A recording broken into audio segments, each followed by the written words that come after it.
ইসে পুৰা ভাল একদম হয় না আমাৰ আজিৰ সভাত উপস্থিত ভাৰতীয় জনতা পাৰ্টিৰ সভাপতি দৰং উদালগুৰি লোকসভা সমষ্টিৰ সাংসদ দিলীপ শইকীয়া ডাঙৰীয়া অসম চৰকাৰৰ মন্ত্ৰী জয়ন্ত মল্ল বৰুৱা ডাঙৰীয়া ৰাভা হাছং স্বায়ত্তশাসিত পৰিষদৰ মুখ্য কাৰ্যবাহী সদস্য টংকেশ্বৰ ৰাভা ডাঙৰীয়া ভাৰতীয় জনতা পাৰ্টিৰ জিলাৰ সভাপতি দীপাংক নাথ ডাঙৰীয়া সাংসদ বিজুলী কলিতা মেধি ডাঙৰীয়ানী গণ পৰিষদৰ সভাপতি জিতেন দাস ডাঙৰীয়া ৰাভা ছাত্ৰ সন্থাৰ সভাপতি মতিলাল ৰাভা ডাঙৰীয়া ডক্টৰ সুভাষ ৰাভা ডাঙৰীয়া দশানন ৰাভা ডাঙৰীয়া কবিতা ৰাভা ডাঙৰীয়ানী তিনামণি দৈমাৰী ডাঙৰীয়ানী ভৃগু ৰঞ্জন ৰাভা ডাঙৰীয়া ৰাকেশ দাস ডাঙৰীয়াকে আদি কৰি মঞ্চত উপবিষ্ট বিশিষ্ট ব্যক্তিসকল আইমাতৃসকল আৰু যুৱক যুৱতী বন্ধু বান্ধৱীসকল আমাৰ ৰাভা হাছং স্বায়ত্ত পৰিষদৰ নিৰ্বাচন 2 এপ্ৰিল তাৰিখে অনুষ্ঠিত হ'ব গোৱালপাৰা জিলাত 20টা সমষ্টিত নিৰ্বাচন হ'ব এটা সমষ্টিত ইতিমধ্যে ভাৰতীয় জনতা পাৰ্টিৰ প্ৰাৰ্থী গৰাকী বিনা প্ৰতিদ্বন্দিতাৰে নিৰ্বাচিত হৈছে মই আমাৰ প্ৰাৰ্থীসকলক অলপ সন্মুখলৈকে আগবাঢ়ি আহিবলৈ অনুৰোধ জনাম আমাৰ গোটেই কেজন ক্যান্ডিডেট ইয়ালৈকে আহক আগুৱাই আহক ক্যান্ডিডেট কেজন ইয়ালৈকে আগুৱাই আহক এখন খুলি দিয়ক ইয়ালৈকে উঠি আহক মঞ্চলৈকে উঠি আহক এফালে উঠি আহক আহক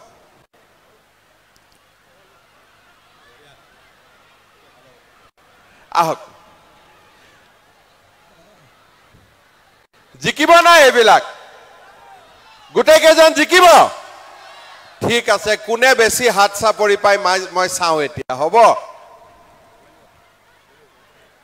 আমাৰ মই গোটেই কেজন প্ৰাৰ্থীক আপোনালোকৰ আগত চিনাকি কৰি দিছো সকলোৱে হাত চাপৰি মাৰি আটাই কেজনক আশীৰ্বাদ কৰিব ধূপ ধৰাৰ পৰা আমাৰ প্ৰাৰ্থী আনন্দী সৰকাৰ ডাঙৰীয়া আগুৱাই আহক আনন্দী সৰকাৰ আগুৱাই আহক অলপ আগুৱাই একেবাৰে ডাঙৰ হাত চাপৰি বঢ়িয়া আমাৰ ধনুভঙ্গা সমষ্টিত আপুনি ধনুভঙ্গা সমষ্টিত আমাৰ প্ৰাৰ্থী ফণীন্দ্ৰ ৰাভা ডাঙৰীয়া জিকিবনে নাই ৰংজুলি সমষ্টিত আমাৰ প্ৰাৰ্থী মণিদীপা ৰাভা ডাঙৰীয়ানী জিকিবনে নাই জিকিব ঠিক আছে আমাৰ কচুধুৱা দৰঙাগিৰিত আমাৰ প্ৰাৰ্থী হিতেশ ৰাভা পাটগিৰি ডাঙৰীয়া জিকিব বাপৰে নৰ্থ দুধনৈত আমাৰ প্ৰাৰ্থী উজ্জ্বলা ব্ৰহ্ম জিকিব বঢ়িয়া সাউথ দুধনৈত আমাৰ প্ৰাৰ্থী টংকেশ্বৰ ৰাভা জিকিবনে নাই টংকেশ্বৰ ৰাভা জিকিব ঠিক আছে আমাৰ বন্দৰচিত আমাৰ প্ৰাৰ্থী দীপান্বিতা মাৰাক জিকিব বঢ়িয়া তাৰ পিছত আমাৰ মাজাখিল্লি না মাজাখিল্লিত আমাৰ প্ৰাৰ্থী প্ৰবোধ কলিতা জিকিব আমাৰ সালপাৰাত আমাৰ প্ৰাৰ্থী অলকা ৰাভা এ বাইদেউ জিকিব জিকিব নহয় বাইদেউ ঠিক আছে তাৰ পিছত আমাৰ হাবৰাঘাটত আমাৰ প্ৰাৰ্থী প্ৰতাপ ৰাভা বঢ়িয়া ডিৰমাখাখিলিত আমাৰ প্ৰাৰ্থী জীৱন ৰাভা পূব অজগৰত আমাৰ প্ৰাৰ্থী ভোলাইবালা ৰাভা জিনাৰীত আমাৰ প্ৰাৰ্থী দেবেন মমিন দৰকাত আমাৰ প্ৰাৰ্থী হৰিশ চন্দ্ৰ ৰাভা হৰিশ ক'ত আছে নে নাই আহা নাই ঠিক আছে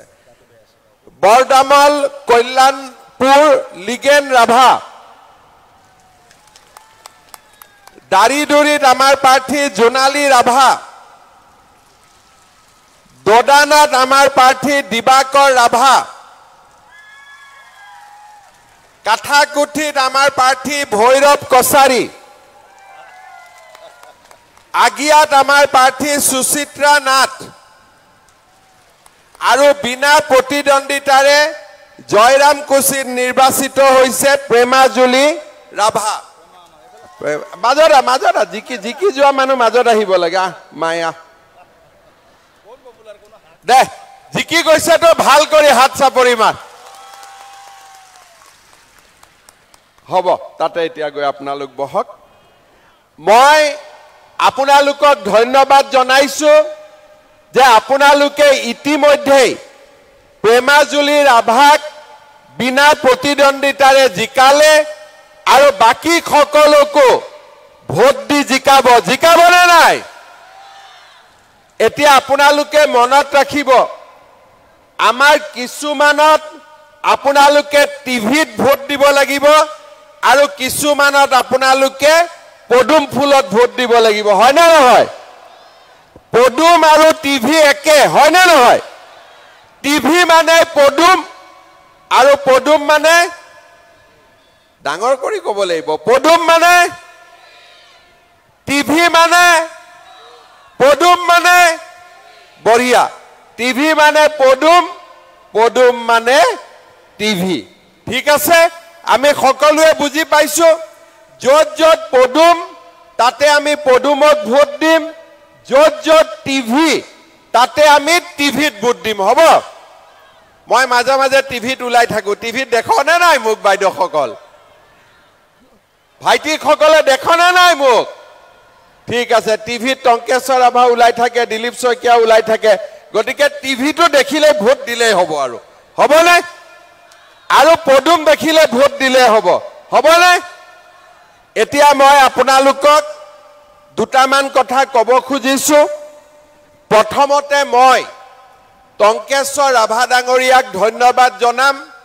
যে ৰাভা হাছং যৌথ সংগ্ৰাম সমিতি আৰু বিজেপিয়ে লগ হৈ এইবাৰ ৰাভা হাছঙত প্ৰতিটো জাতি জনগোষ্ঠীকে টিকেট দিছে ইলেকশ্যন উঠিবৰ বাবে সুবিধা দিছে আমাৰ সাধাৰণ মানুহেও পাইছে কোচ ৰাজবংশী মানুহেও পাইছে গাৰুৱেও টিকট পাইছে বড়ো সমাজেও টিকট পাইছে ৰাভা সমাজেও টিকট পাইছে আমাৰ বঙালী ভাষী লোকেও টিকট পাইছে এইবাৰ ৰাভা হাছঙত সকলো লোকে একগোট হৈ ৰাভা হাছঙত আগুৱাই লৈ যোৱাৰ বাবে সংকল্পবদ্ধ হৈছে মই তাৰ বাবে ৰাভা হাছঙক আৰু আমাৰ যৌথ সংগ্ৰাম সমিতিক ধন্যবাদ আৰু কৃতজ্ঞতা জনাইছো যোৱা কেইদিনমান আগতে মই ৰাভা হাছং স্বায়ত্তশাসিত পৰিষদৰ কাৰ্যালয়লৈ আহিছিলো ৰজা পৰশুৰামৰ সুন্দৰ প্ৰতিমূৰ্তি এটাও 3 জানুৱাৰী তাৰিখে ৰাভা হাছঙত আমি শুভ উদ্বোধন কৰিছিলো সিদিনাখন মই ৰাভা জাতিৰ সকলো নেতৃবৃন্দক একেলগে লগ পাইছিলো আৰু মই অনুৰোধ কৰিছিলো যে আমি সকলো যদি লগ হৈ থাকো সকলো যাতে একেলগে থাকো তেতিয়া হলে আমাক শত্ৰুৱে কেতিয়াও পৰাজিত কৰিব নোৱাৰিব আজি মই অত্যন্ত আনন্দিত যে টংকেশ্বৰ ৰাভা ডাঙৰীয়াৰ নেতৃত্বত আজি সকলো জাতি জনগোষ্ঠী একত্ৰিত হৈ ৰাভা হাছং স্বায়ত্তশাসিত পৰিষদত নিৰ্বাচনত অৱতীৰ্ণ হৈছে মোৰ বিশ্বাস এইবাৰৰ নিৰ্বাচনত 100ৰ ভিতৰত 99 নহয় আপোনালোকে 100 নম্বৰ দি বিজেপি আৰু ৰাভা হাছং যৌথ সংগ্ৰাম সমিতিক পৰীক্ষাত পাছ কৰাব লাগিব হ'ব নহয় এটা সিটতো হাৰিব নালাগে গোটেইকেইটা সিটত জিকিব লাগিব লাগিব নে নাই জিকিব লাগিব এতিয়া আপোনালোকক মই দুটা তিনটা কথা কব খুজিছো আপোনালোকে জানে যে বিজেপি আৰু ৰাভা হাছং যৌথ সংগ্ৰাম সমিতি আমি অতীজৰে পৰা একেলগে আছো আজি যদি আপোনালোকে চাই 2016 চনত বিজেপি দলৰ সৰকাৰ হল আজি 25 চন যোৱা 10 বছৰত ৰাভা হাছঙত গুলি চালনা হৈছে নেকি ৰাভা হাছঙত পুলিচে অত্যাচাৰ কৰিছে নেকি ৰাভা হাছঙত কেতিয়াবা অশান্তিৰ পৰিবেশ সৃষ্টি হৈছে নেকি কিন্তু আপোনালোকে মনত পেলাওক কংগ্ৰেছৰ সময়ত একেলগে মই আজি যিখিনি কৰিছো দিলীপ শইকীয়াই যিখিনি কৰিছে টংকেশ্বৰ ৰাভাই যিখিনি কৰিছে সকলো জাতি উপজাতিক আমি যদি একেলগে লগ লাগি সকলোকে একত্ৰিত কৰিলোহেঁতেন তেতিয়াহলে কেতিয়াও 24 জন ৰাভা লোকৰ হত্যা নহলহেঁতেন পুলিচৰ গুলিত মৃত্যুবৰণ কৰিব নালাগিলেহেঁতেন আজি কংগ্ৰেছ দলে ৰাভা হাছঙত নিৰ্বাচন খেলিব আহিছে মই কংগ্ৰেছক প্ৰশ্ন কৰিম যে ইলেকশ্যন খেলাৰ আগতে যি 24 জন ৰাভা লোকক আপোনালোকে গুলিয়াই হত্যা কৰিলে তেওঁলোকৰ মাক দেউতাকৰ ওচৰত গৈ প্ৰথমতে ক্ষমা খুজক নিজৰ অপৰাধৰ বাবে আপোনালোকে ৰাইজৰ ওচৰত ক্ষমা খুজক আজি তেওঁলোকে ইয়াত তেওঁলোকক ভোট লাগে কিন্তু ৰাভা জাতিৰ ওপৰত তেওঁলোকে যিমান অত্যাচাৰ কৰিলে আৰু আমাৰ মাজত একেলগে মিলাপ্ৰীতি কৰাই দিব পাৰিলেহেঁতেন তেওঁলোকে মিলাপ্ৰীতি আমাক কৰাই নিদিলে কাৰণ তেওঁলোকে গোৱালপাৰা জিলাখন বিদেশীৰ হাতত গতাই দিব খোজে আৰু আমি বিজেপিয়ে গোৱালপাৰা জিলাক সদায় ভাৰতীয় লোকৰ বাবে আমাৰ জনজাতীয় লোকৰ বাবে আমাৰ অসমীয়া লোকৰ বাবে আমাৰ ভাৰতীয় লোকৰ বাবে আমি সংৰক্ষণ কৰিব বিচাৰিছো আজি তেওঁলোকৰ মৰম আমাৰ লগত নাই তেওঁলোকৰ মৰম আন কাৰোবাৰ লগত আছে তেওঁলোকে ৰাভা হাছংখনক আমাৰ গোৱালপাৰা জিলাখনক আজি গতাই দিব খোজে কাৰোবাৰ ওচৰত কিন্তু ভাৰতীয় জনতা পাৰ্টিয়ে ৰাভা আন্দোলনৰ সময়ৰ পৰাই ৰাভা জনগোষ্ঠীৰ লগত আছে বড়ো জনগোষ্ঠীৰ লগত আছে গাৰো জনগোষ্ঠীৰ লগত আছে কোচ ৰাজবংশী সকলৰ লগত আছে অসমীয়া ভাষী সকলৰ লগত আছে বঙালী ভাষী সকলৰ লগত আছে আৰু সকলোৱে মিলি আমি ৰাভা হাছং পৰিষদক সাংবিধানিক স্বীকৃতি দিবৰ বাবে আমি একেলগে কাম কৰি যাম এই হৈছে আমাৰ প্ৰতিশ্ৰুতি শ্ৰদ্ধাৰ ৰাইজ আপোনালোকে সৰু সৰু কথা মনত ৰাখক আমাৰ এই গোৱালপাৰা জিলাৰ বাবা পৰাই ভাৰতৰ স্বাধীনতা আন্দোলনৰ সময়ত নিধানুৰাম ৰাজবংশী শ্বহীদ হৈছিল এজনে 42ৰ শ্বহীদ তেওঁৰ নামত গোৱালপাৰা জিলাৰ হস্পিটালখন কংগ্ৰেছৰ সময়তো দিব পাৰিলেহেঁতেন নাই কংগ্ৰেছৰ সময়ত কিন্তু কংগ্ৰেছে থলুৱা লোকক মৰম নকৰে আজি বিজেপিয়ে গোৱালপাৰা জিলা অসামৰিক হস্পিটাল শ্বহীদ নিধানুৰাম ৰাজবংশীৰ নামেৰে নামাকৰণ কৰিবলৈ সিদ্ধান্ত লৈছে মই যেতিয়া দুধনৈত আহিছিলো কোচ ৰাজবংশী লোকসকলে মোক অনুৰোধ কৰিছিল মই কৈছিলো যে এইটো আপোনালোকে অনুৰোধ কৰিব নালাগে এইটো আমাৰ দায়িত্ব আজি আমি আমাৰ দায়িত্ববোৰ পালন কৰিছো আজি আপোনালোকে চিন্তা কৰক এই ৰাভা হাছং স্বায়ত্তশাসিত পৰিষদত বিজেপি চৰকাৰৰ দিনত আমি তেওঁলোকক আৰ্থিক আৰু বিত্তীয় সকলো ধৰণৰ সুবিধা আমি প্ৰদান কৰিছো ইলেকশ্যনৰ সময় পাৰ হৈ গৈছে ইলেকশ্যনৰ পাৰ হৈ যোৱাৰ পিছত আমি সৰকাৰি অফিসাৰ দি ৰাভা আসন কাউন্সিল চলাব পাৰিলোহেঁতেন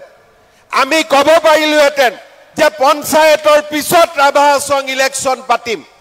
কিন্তু আমি সদায় বিশ্বাস কৰো যে জনজাতীয় লোকৰ পৰা অধিকাৰ কাঢ়ি লৈ যাব নালাগে আৰু সেই কাৰণে মই ইলেকশন কমিশনক কৈছিলো যে পঞ্চায়ত পাতক বা নাপাতক ৰাভা আসনৰ ইলেকশন আপোনালোকে পাতিবই লাগিব আৰু আজি ইমান এটা শান্তিৰ পৰিবেশত আমাৰ ৰাভা আসন কাউন্সিলৰ নিৰ্বাচন অনুষ্ঠিত হৈছে কতো কোনো গণ্ডগোল নাই কতো কোনো হুলস্থুল নাই ৰাভা বড়ো গাৰো বঙালী ভাষী অসমীয়া ভাষী কোচ ৰাজবংশী সকলো লোকে লগ হৈ আজি আমাৰ সভালৈ আহিছে আৰু ৰাভা আসনৰ ইলেকশনত বিজেপি আৰু ৰাভা আসন যৌথ সংগ্ৰাম কমিটিক জিকাবলৈ প্ৰতিশ্ৰুতিবদ্ধ হৈছে মই কংগ্ৰেছক কব খুজো যে আপোনালোকে ইয়াত এটাও সিট নাপায় ইয়াত সিটৰ আশা কৰি লাভ নাই আপোনালোকে ইলেকশন গৈ বাংলাদেশত খেলক ইয়াত আপোনালোকে ইলেকশন খেলিলে কোনো ভোট নাপাব পাব নেকি কংগ্ৰেছে ভোট কংগ্ৰেছক আমাৰ ভোট এনেও নালাগে ইহঁতক বাংলাদেশীৰ ভোটহে লাগে হয়নে নহয় ইহঁতক লাগে বাংলাদেশীৰ ভোট আমাৰ ভোট নালাগে ইহঁতক সেইকাৰণে আমাৰ ভোট যদি নালাগে আমিও নিদিও আৰু আমি বিজেপি আৰু যৌথ সংগ্ৰাম কমিটিক জিকাম আমাৰ নিজৰ চৰকাৰ বনাম আৰু নিজৰ চৰকাৰেৰে আমি অসমৰ উন্নয়নৰ বাবে ৰাভা আসনৰ উন্নয়নৰ বাবে আমি একেলগে লগ হৈ কাম কৰিম শ্ৰদ্ধাৰ ৰাইজ আজিৰ এই সভাত মই অসম চৰকাৰে শেহতীয়াকৈ লোৱা কেইবাটাও নতুন কামৰ বিষয়ে আপোনালোকক মই জনাব বিচাৰিছো আজি আমাৰ বাজেট হৈ গল এইবাৰ বাজেটত আমি সিদ্ধান্ত লৈছো যে ইয়াৰ ইলেকশনৰ আগতে আমি অসমত প্ৰথমতে 22 লাখ লোকক অৰুণোদয় আঁচনি দিছিলো ইলেকশনৰ পিছত আমি 28 লাখ লোকক অৰুণোদয় আঁচনি দিছিলো এইবাৰ আমি সিদ্ধান্ত লৈছো যে অসমৰ 40 লাখ পৰিয়ালক আমি অৰুণোদয় আঁচনি দিয়াৰ কাম হাতত লম আপোনালোকক ইতিমধ্যে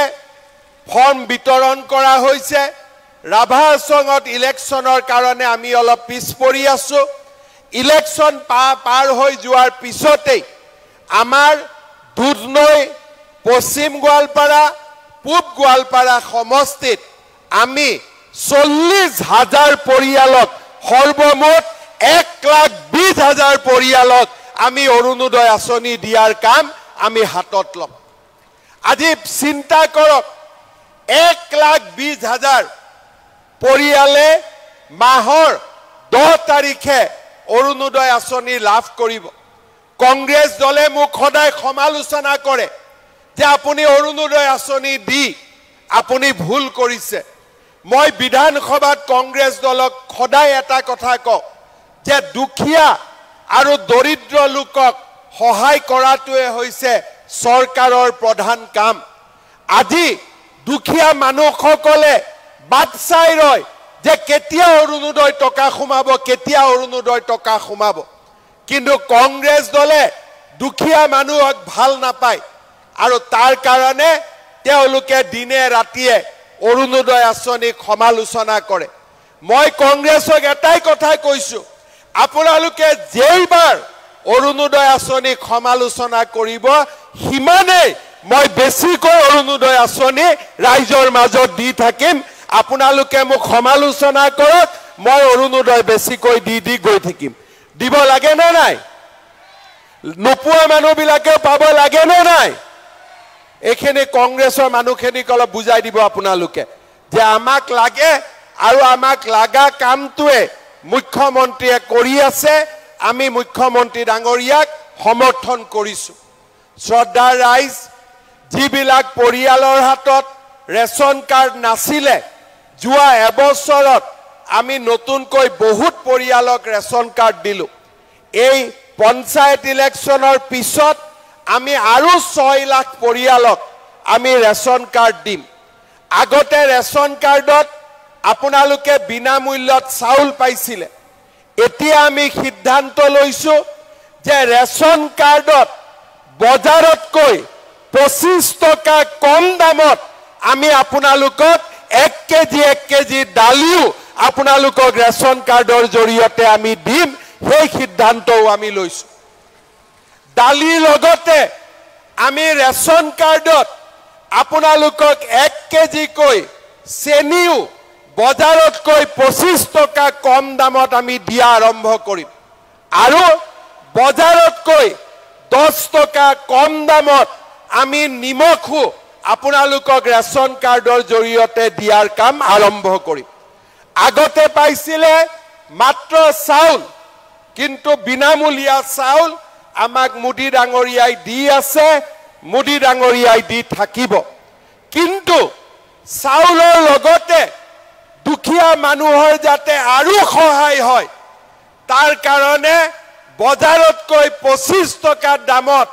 আমি আপোনালোকক এতিয়াৰ পৰা 1 কেজি দালি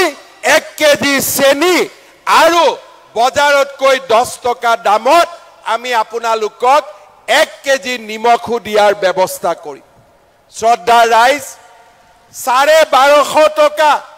অৰুণোদয়ত পালো চাউল বিনামূলীয়াকৈ পালো আৰু তাৰ উপৰিও দালি নিমখ চেনি এই তিনিটা সামগ্ৰীও আমি ৰেচন কাৰ্ডৰ দোকানৰ পৰা এতিয়াৰ পৰা আমি লাভ কৰিম শ্ৰদ্ধা ৰাইজ ইয়াৰ আগতে অসমত কোনো চৰকাৰে এই ধৰণে দুখীয়া মানুহৰ কাৰণে কাম কৰিব বিচৰা নাছিল শ্ৰদ্ধা ৰাইজ এইবাৰ আমি সিদ্ধান্ত লৈছো যে প্ৰত্যেকবাৰে ৰাইজে মোক অনুৰোধ কৰে যে ইলেক্ট্ৰিচিটিৰ মাচুলটো অলপমান কমাই দিব লাগে মই আপোনালোকক ঘোষণা কৰি ভাল পাইছো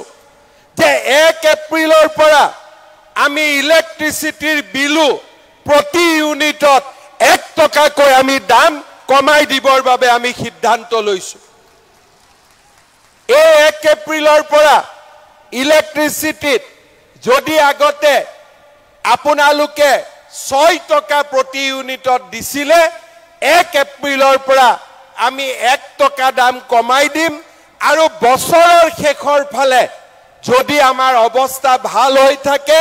মই ইলেক্ট্ৰিচিটি বিল আৰু 1 টকা বছৰৰ শেষৰ ফালে কমাই দিয়াৰ বাবে চেষ্টা কৰিম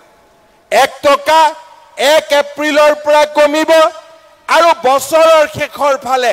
আৰু 1 টকাকৈ কমাই দিয়াৰ বাবে আমি মনত চিন্তা ৰাখি থৈছো শ্ৰদ্ধা ৰাইজ আমাৰ চৰকাৰ আগতে অহাৰ আগতে আমাৰ কৃষকৰ পৰা কোনেও ধান নিকিনিছিল সৰিয়হ নিকিনিছিল মাত্ৰ 600 টকা কুইণ্টলত আমাৰ দুখীয়া মানুহে ধান বিক্ৰী কৰি দিছিল আমাৰ চৰকাৰ অহাৰ পিছত আমি 600 টকাক প্ৰথমতে 1800 টকালৈ বঢ়াই দিলো যে 1 কেজি ধান 1 কুইণ্টল ধান কৃষকে 1800 টকা পাব চাওতে চাওতে মুদি ডাঙৰীয়াই এই দাম বঢ়াই লৈ গৈ থাকিলে আৰু এইবাৰ আমাৰ কৃষকৰ পৰা ধান মুদি ডাঙৰীয়াই 2300 টকাত কিনিছে এই 1 এপ্ৰিলৰ পৰা মুদি ডাঙৰীয়াই ধানৰ মূল্য 2300 টকা দিছে আৰু অসম চৰকাৰে তাৰ লগত আৰু 250 টকা যোগ কৰি দিব 1 এপ্ৰিলৰ পৰা চৰকাৰক আপোনালোকে ধান বিক্ৰী কৰিলে 2550 টকা পাৰ কুইণ্টলত মানুহে লাভ কৰিব 600 টকা আছিলে 600 টকাৰ পৰা আজি আমি 1 কুইণ্টল ধানৰ দাম 2550 টকালৈকে আমি বৃদ্ধি কৰিলো আমাৰ ৰাইজৰ কংগ্ৰেছৰ দিনত মুদি ডাঙৰীয়াই ঘৰ দিয়ে কিন্তু জিঅ' টেগিং আমাৰ ঘৰৰ নহয় আমি জিঅ' টেগিং কৰিবৰ বাবে মানুহক 25,000 20,000 টকা ঘোষ দিবলগীয়া হৈছিল এইবাৰ আমি নিয়ম কৰিলো যে জিঅ' টেগিং কৰিবৰ বাবে আমি কাকো ঘোষ দিব নালাগে আমাৰ জীৱিকা সখী বাইদেউসকলে আমাৰ ঘৰত আহি ঘৰৰ জিঅ' টেগিং কৰিব আৰু যদি বাইদেউসকলেও কিবা কাৰণত আমাৰ ঘৰৰ জিঅ' টেগিং নকৰে আমি নিজৰ ঘৰৰ জিঅ' টেগিং আমি নিজেই কৰিব পাৰিম আমি কাকো 1 টকাও দিব নালাগে আজি তাৰ ফলত যোৱা 15 দিনত অসমত 19 লাখ পৰিয়ালৰ ঘৰ জিঅ' টেগিং হৈছে কতো অভিযোগ নাই যে কোনেও 1 টকা খুজিছে আজি আমি ৰাভা আছঙৰো প্ৰত্যেকজন দুখীয়া মানুহক মই আহ্বান জনাম জীৱিকা সখী বাইদেউসকলক ঘৰত লৈ যাব ঘৰৰ জিঅ' টেগিং কৰিব আৰু যদি কোনোবাই আমাৰ জিঅ' টেগিং নকৰে আমি 3 তাৰিখৰ পৰা 15 তাৰিখৰ ভিতৰত নিজৰ জিঅ' টেগিং নিজে কৰাৰ কাৰণেও আমি সুবিধা কৰি দিম যাতে কাৰো ওচৰত আমি হাত পাতিব নালাগে আপোনালোকে চিন্তা কৰক আগত কোন চৰকাৰে অৰুণোদয় ধন ধান কিনাৰ ধন ইলেক্ট্ৰিচিটিৰ দাম প্ৰত্যেক বছৰত বাঢ়ি যায় কমাৰ কথা আমি জীৱনত শুনা নাছিলো এতিয়া দাম কমিব আৰম্ভ কৰিছে চাউলৰ লগত দালি নিমখ চেনি পোৱা আৰম্ভ হ'ব এই কামবিলাক প্ৰধানমন্ত্ৰী নৰেন্দ্ৰ মোদী ডাঙৰীয়া বিজেপি চৰকাৰ টংকেশ্বৰ ৰাভা এই কামবিলাক আজি আমি আপোনালোকৰ কাৰণে কৰিব পাৰিছো কংগ্ৰেছে কেতিয়াও দুখীয়া মানুহৰ কাৰণে একো কাম কৰা নাছিল শ্ৰদ্ধা ৰাইজ এইবাৰ আমি সিদ্ধান্ত লৈছো যে আমাৰ ছোৱালীবিলাক যেতিয়া 11 পঢ়িব 12 পঢ়িব প্ৰত্যেকজনী ছোৱালীক আমি তেওঁলোকৰ বেংক একাউণ্টত আমি নিযুত মইনা আঁচনি দিছো আমি ইউনিভাৰ্চিটিত যোৱা ছোৱালীবিলাকক আমি নিযুত মইনা আঁচনি দিছো মোক লৰাবিলাকে খুধি থাকে যে মামা আমাৰ কাৰণে একো নকৰে নেকি এইবাৰ আমি নতুনকৈ সিদ্ধান্ত লৈছো যে বিএ পাছ কৰাৰ পিছত 1 বছৰ লৰা ছোৱালীয়ে যাতে চাকৰিৰ ইন্টাৰভিউ দিব পাৰে ইন্টাৰভিউৰ মাসুল দিব পাৰে পৰীক্ষা দিবৰ বাবে যদি গুৱাহাটীত যাব লাগে গুৱাহাটীত যাব পাৰে বিএ পাছ কৰা প্ৰত্যেকটো লৰাক আমি 1 বছৰৰ কাৰণে মাহত 2,500 টকাকৈ আমি দি থাকিম যাতে সি কাৰো ওচৰত হাত পাতিব নালাগে আজি মই বিএ পাছ কৰিলো দেউতা মাই মোক বাৰে বাৰে টকা দিব নোৱাৰে চাকৰি এটা পাওঁতেও এবছৰ মোক সময় লাগে আৰু এই গোটেই বছৰটো আমাৰ চৰকাৰে সেই লৰাজনৰ বেংক একাউণ্টত আমি 2,500 টকাকৈ আমি দি থাকিম শ্ৰদ্ধা ৰাইজ মহিলাসকলৰ বাবে আমি এটাৰ পিছত এটা নতুন আঁচনি অৰুণোদয় নিযুত মইনা অহা 1 এপ্ৰিলত মই বিহালীলৈকে যাম আৰু তাত নতুন আৰু এটা আঁচনি আৰম্ভ কৰিম যাৰ বিষয়ে আপোনালোকে জানে যে প্ৰত্যেক গৰাকী মহিলা আত্মসহায়ক গোটৰ সদস্যলৈ 10,000 টকাকৈ যি দিয়াৰ আঁচনি আছিল 1 তাৰিখে বিহালী সমষ্টিত সেই আঁচনি আমি আৰম্ভ কৰিম ইলেকশ্যনৰ পিছত দুধনৈটো দিন এটা ললে পশ্চিমতো দিন এটা ললে পূবতো দিন এটা ললে মই আপোনালোকৰ মাজত আহিম আৰু আপোনালোকক 10,000 টকাৰ চেক প্ৰত্যেক গৰাকী মহিলা আত্মসহায়ক গোটৰ সদস্যৰ হাতত মই তুলি দিম শ্ৰদ্ধাৰ আই মাতৃসকল 10,000 টকাটোতে কিন্তু আপোনালোকে ৰেষ্ট ল'ব নোৱাৰিব এই 10,000 টকাটো আপোনালোকে ভাল কৰি ব্যৱহাৰ কৰিব যাতে পিছৰ বছৰ মই আপোনালোকক 25,000 টকাকৈ দিব পাৰো তাৰ বাবেও আপোনালোকে পৰীক্ষাত পাছ কৰিব লাগিব যদি 10,000 টকাটো মোৰ হাজবেণ্ডে লৈ যায় মই পৰীক্ষাত ফেল কৰি যাম কিন্তু 10,000 টকাটো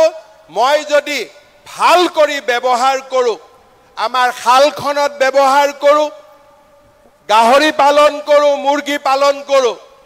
তেতিয়া হলে আমি আৰু 25,000 টকা লাভ কৰিম অলপ বেছিকৈ গাহৰিও পালন কৰিব লাগে তেতিয়া কিছুমান মানুহ ঘৰৰ কাষত নাহে আৰু হয় নে নহয় অলপ গাহৰিটো বেছিকৈ চলাই দিব লাগে হয় নে মইতো বিচাৰো যে অসমত গাঁৱে গাঁৱে গাহৰি হৈ যাওক যাতে মাটি দখল কৰিবৰ কোনো নাহে হয় নে গতিকে গাহৰিটো অলপ বেছিকৈ চলাব লাগে শ্ৰদ্ধাৰ ৰাইজ আজি নিযুত মইনা আঁচনি অৰুণোদয় আঁচনি জিঅ' টেগিং মহিলাৰ উদ্যমিতা আঁচনি ইলেক্ট্ৰিচিটিৰ দাম কম কৰা কৃষকক ধান চাউলৰ বাবে অতিৰিক্তকৈ টকা দিয়া এই কামবিলাক কোনেও আগত নকৰিছিল প্ৰথমবাৰৰ বাবে আজি আমি ভাৰতীয় জনতা পাৰ্টিৰ উদ্যোগত এই কামবিলাক হাতত লৈছো শ্ৰদ্ধাৰ ৰাইজ জনজাতীয় লোকৰ উপাসনাস্থলী আৰু তেওঁলোকৰ সংস্কৃতিক ধৰি ৰাখিবৰ বাবে আমি নিৰন্তৰ কাম কৰি আহিছো আজি আমি ৰাভাহাছং পৰিষদীয় এলেকাত এৰি মুগা চোম গছৰ ৰোপণ আৰু তাৰ জৰিয়তে আমাৰ আই মাতৃসকলক স্বাৱলম্বী কৰাৰ বাবে আমি নিশ্চিত আঁচনি গ্ৰহণ কৰিছো মই আপোনালোকক জনাবলৈ পাই ভাল পাইছো যে আমাৰ সকলোৰে প্ৰচেষ্টাত আমাৰ দুধনৈত ইতিমধ্যে আয়ুৰ্বেদিক কলেজৰ নিৰ্মাণৰ কাম আৰম্ভ হৈছে দীনদয়াল মহাবিদ্যালয়ৰ কাম আৰম্ভ হৈছে আৰু খুব কম দিনৰ ভিতৰতে আমাৰ গোৱালপাৰা দুধনৈত আমি মেডিকেল কলেজৰ নিৰ্মাণৰ কাম আমি আৰম্ভ কৰিম যাতে আমাৰ গোৱালপাৰা জিলাই মেডিকেল কলেজো লাভ কৰিব পাৰে শ্ৰদ্ধা ৰাইজ আপোনালোকে জানে ৰাভাহাছং এৰিয়াৰ ৰাস্তা ঘাট উন্নয়ন কৃষ্ণাইৰ পৰা মেন্দি পথাৰলৈ যোৱা ৰাস্তাকে ধৰি আমি এই অঞ্চলৰ উন্নয়নৰ বাবে নিৰন্তৰ কাম কৰি আহিছো আমাৰ ৰাভা জনগোষ্ঠীৰ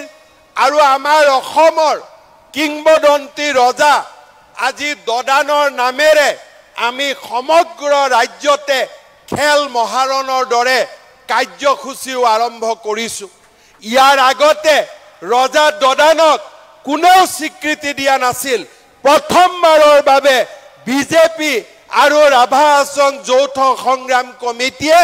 দদানৰ সহ্য বীৰ্য ধুবুৰীৰ পৰা শদিয়ালৈ লৈ যোৱাত সফল হৈছে আজি অসমৰ মানুহে দদানৰ বিষয়ে জানিব পাৰিছে মই আশা কৰো যেনেকৈ আমি লাচিত বৰফুকনক বিশ্ব মঞ্চলৈ লৈ গৈছো তেনেকে আমাৰ দিনতে ৰজা দদানক অকল মাত্ৰ ধুবুৰী আৰু শদিয়া নহয় আমি নতুন দিল্লীলৈও আমি ভাৰতবৰ্ষৰ চুকে কোণে লৈ যোৱাৰ বাবেও আমি আমাৰ কাম আমি হাতত ল'ম শ্ৰদ্ধা ৰাইজ ৰাভাহাছং স্বায়ত্তশাসিত পৰিষদক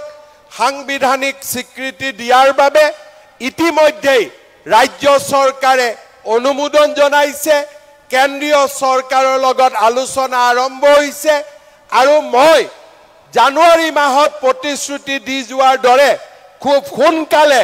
গৃহমন্ত্ৰী অমিত শ্বাহ ডাঙৰীয়াৰ উপস্থিতিত ৰাভাহাছং আৰু অসম চৰকাৰৰ ত্ৰিপাক্ষিক বৈঠকো অনুষ্ঠিত কৰাৰ বাবে ব্যৱস্থা হাতত ল'ম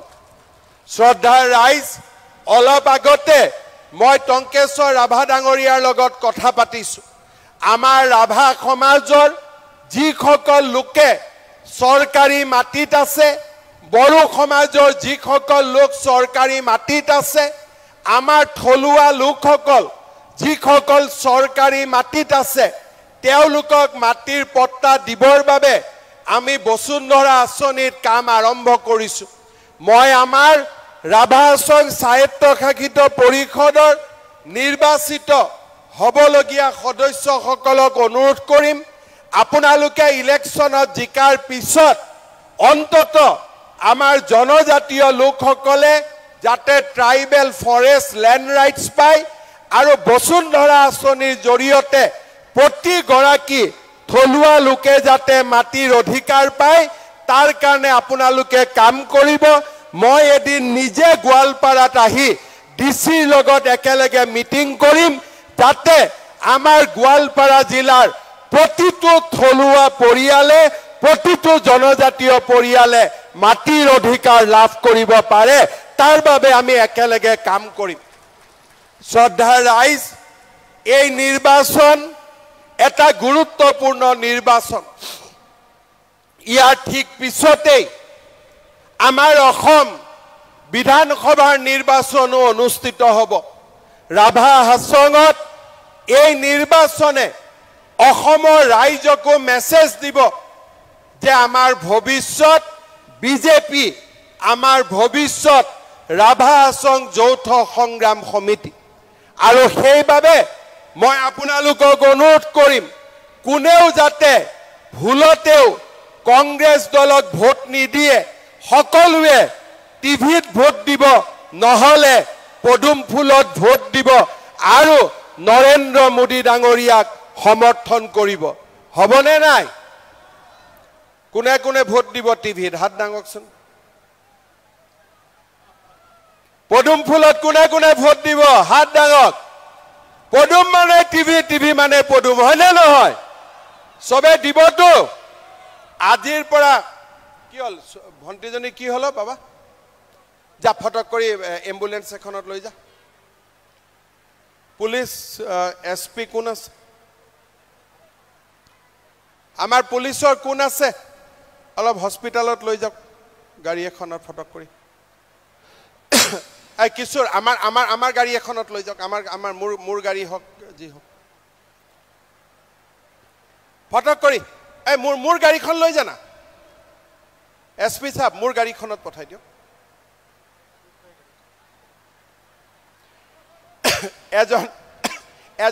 এজন এসআই উঠিলক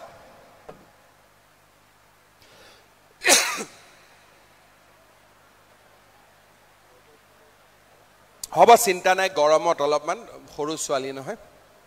গৰম লাগিছে অলপমান এতিয়া বুজি পালে নাই কত ভোট দিব লাগে কত দিব লাগিব অলপ ডাঙৰ কৰি মোৰ কানখন কলা হৈ আছে কত ভোট দিব লাগিব আৰু কত দিব লাগিব 100% সকলোৱে দিব তেতিয়ালে মোৰ লগত একেলগে কব भारत माता के नरेंद्र मोदी टंकेश्वर राभा दिलीप शइकिया बीजेपी राभा हाছং যৌথ সংগ্ৰাম সমিতি बहुत बहुत धन्यवाद इलेक्शনৰ পিছত একেলগে মহিলাসকলক চেক দিবৰ কাৰণে আকৌ এদিন আহিম বহুত বহুত ধন্যবাদ জয় হিন্দ বন্দে মাতৰম